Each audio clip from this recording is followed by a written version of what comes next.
So we're in, if you're in the blue book, this is 5.2, and the flamingo book, it's 4.2. So we're going from away from samples to designing experiments. So we've picked our samples, and now we're going to design experiments. And we're going to talk about two different things that you're going to do. So there's experiments and there's observational studies. And there is a really great video about a woman watching lobsters that I'm going to show you guys. You really enjoy it. It's in the 80s. I mean, those videos are just priceless. Like, I know you guys like to want to see them. Okay, so here we go. So the first thing we're going to talk about is anytime you talk about an experiment, we need to also talk about an observational study. So an observational study is where you just do that. You observe. You're not interfering with anything. You just watch. Now, a couple years ago, I was telling a story to my stats kids, and we were talking about observational studies versus experiments. So a mom went to her pediatrician or to a psychologist, and she was really worried about her kids because they never seemed to get along. Like when they were together and she was around, they never got along. Okay? So she took them to the psychiatrist, and they put them in a room, right, like a waiting room. And it had a two-way mirror. You know what I'm talking about? Those mirrors where they could see in, but no one could see them. And they called the mom out to fill out some paperwork or something. And they said, "Don't worry, we got someone watching them." And when she was done, they said, "We'll call you in a few minutes." And she went back into the room. They went back and they said, Can you come here for a second? We want to show you something. So they brought the mom into the two-way mirror. And she watched her kids. And they were playing just fine. They were sitting there playing with each other, being nice to each other. And she's like, "Are you kidding me right now?" She goes, "This never happens at my house." And they said, "Well, we think maybe that they are having, they're vying for your attention. They want to be the one that gets your attention. So when they're around you, they're fighting for your attention." So in my class, once we learned about experiments and observational studies, they really said, why isn't that an experiment? Because an experiment, you do something to the group, right? Well, the reason it's not experiment is because they didn't really change anything. They observed what happened when mom was around. They observed what happened when mom wasn't around. They didn't interfere. Mom was always mom was always around, right? So the reason that is an observational study again is because they really just observed. They didn't do anything to the kids, and they didn't do anything to the mom. So that's an observational study. They just observed the mom and the kids, and they just happened to notice. Your kids are just fine. They just want to fight when you're around because they're trying to vie for your attention. And I guess there's a name for it. I'm like, are you kidding me? Like, really? There's a name for everything, right? So it was very interesting. So an observational study is just that. It's where, has anybody ever gone somewhere and they're like, let's just go people watch? How many people have ever just sat on a bench and people watched? Yep, that's an observational study right there. Okay, so I people watch. Sometimes teachers are the best. We stand up here, especially for balcony teachers. That's the best people watching ever. Yes, we make up our own stories sometimes about you guys. When you're walking, ooh, look, they're having a fight. Ooh, what's going on? Sometimes I make up stories about the kids that pass my windows. I love that too. Okay, so moving right along. Listen, what I can see through those windows, I have a lot of kids that think those windows are like two-way mirrors, that I can't see them, but they can see themselves. There are things that I wish that I could unsee. I'm just saying. Okay, so here we go.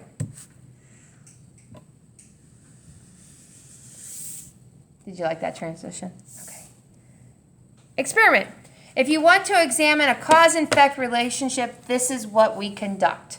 We want to actually see, you guys, remember, just because causation does not apply, right? Association doesn't apply to causation. Now, if you perform an experiment, you are getting that causation now, right? That cause and effect, because you're trying to see. So in an experiment, there's a lot of things that go on. Okay. So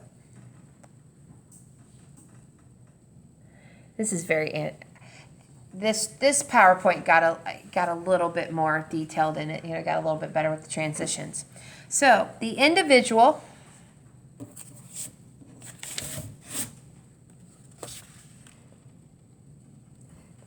The individuals on which the experiment is done are called experimental units. Please understand, there are experiments done every day and they're not done on people. We forget that sometimes, right? When we think experiments, right? I don't know why and I am too. I have to say that I am bad at this too. I always think that we're doing it on humans. But you guys, you test out pencils. Have you ever tested out pencils? Like, which pencil do you like best? Because everyone is in here. They have a pen. They have their favorite pen, and there's a reason for it. They have their favorite pencil. They know exactly what type of notebook paper they like. We have all done experiments, and they are not on people, right? So we need to remember that just because they're called individuals doesn't mean that they are actually people. It's just they're the experimental units. And I know that some of you have already copied this. If the units are called people, if the units are called people, if the units are people, then they're called subjects, okay? The experiment condition we apply to the units is called the treatment. So what treatment are we giving them? One of the videos I'm going to show you. Have you ever seen the Bayer aspirin commercial? Take a Bayer aspirin, prevent a heart attack.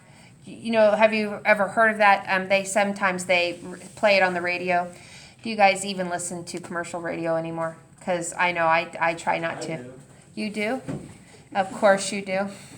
How old are you? I forget.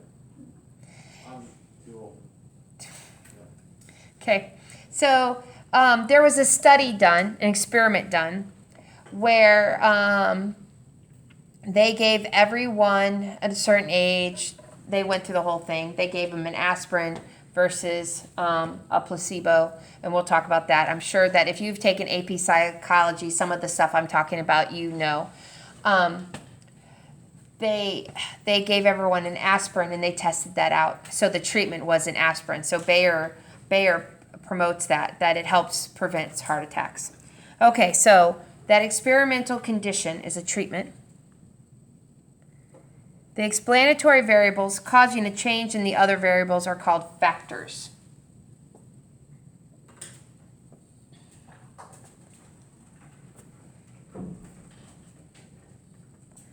And then the factors may be applied in different levels. So you guys, you might say, okay, we're going to give an aspirin, we're going to maybe give a placebo, and then you could say you're going to give them different levels of the aspirin.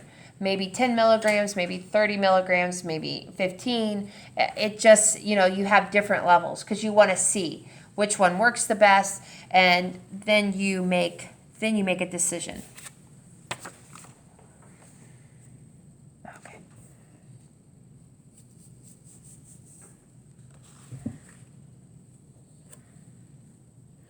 When designing an experiment, we want to minimize the effect of lurking variables.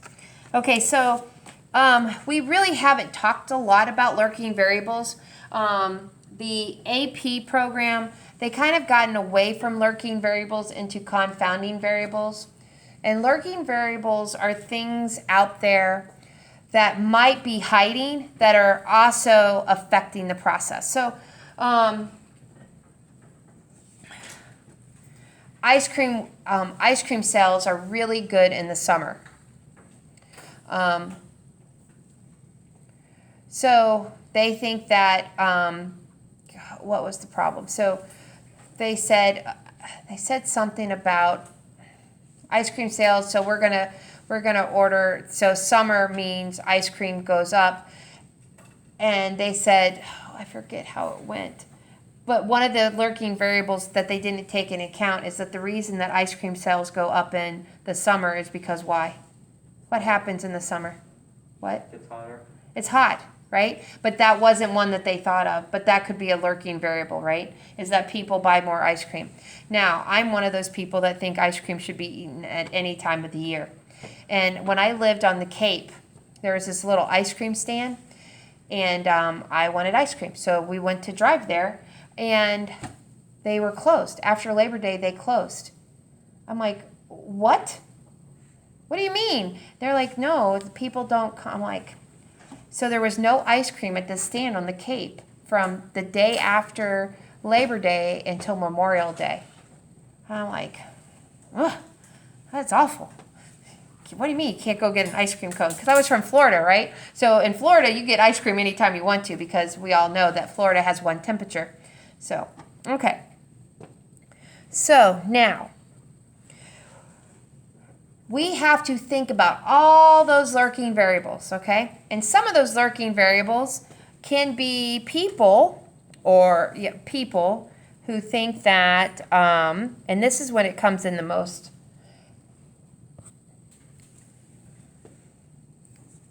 People can do different things, so it's essential that we use a control group. Control group isn't always necessary for like pens and pencils, stuff like that, but for people it's especially because if you get some, well, we'll talk about it in a second, but a control group is useful because it can eliminate some of those lurking variables or those confounding variables. They either lurking or confounding, those are the two that they're using more and more of on the AP exam. They're getting away from lurking and using confounding. So.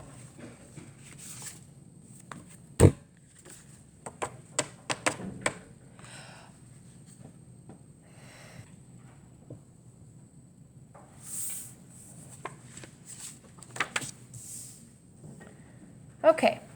The control group gets a fake treatment to counter the placebo effect and or any other lurking variables present.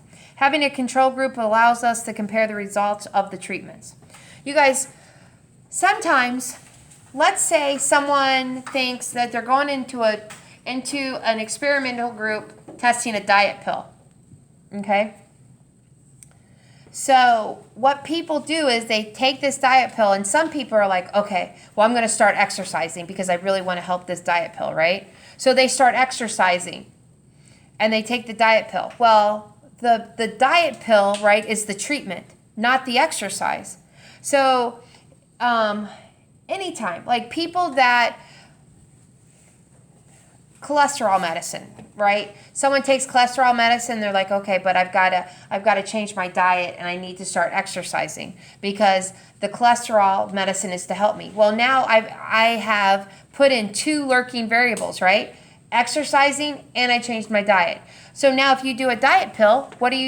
You're like, oh, this diet pill is going to help me. So I want to watch what I eat and I'm going to exercise because I'm on this diet pill. Well, we've introduced two more lurking variables, right? The diet and the exercise. So what happens is this control group, it takes in, they weren't on the diet pill. And so now they can see what happens with the exercise and changing of diet.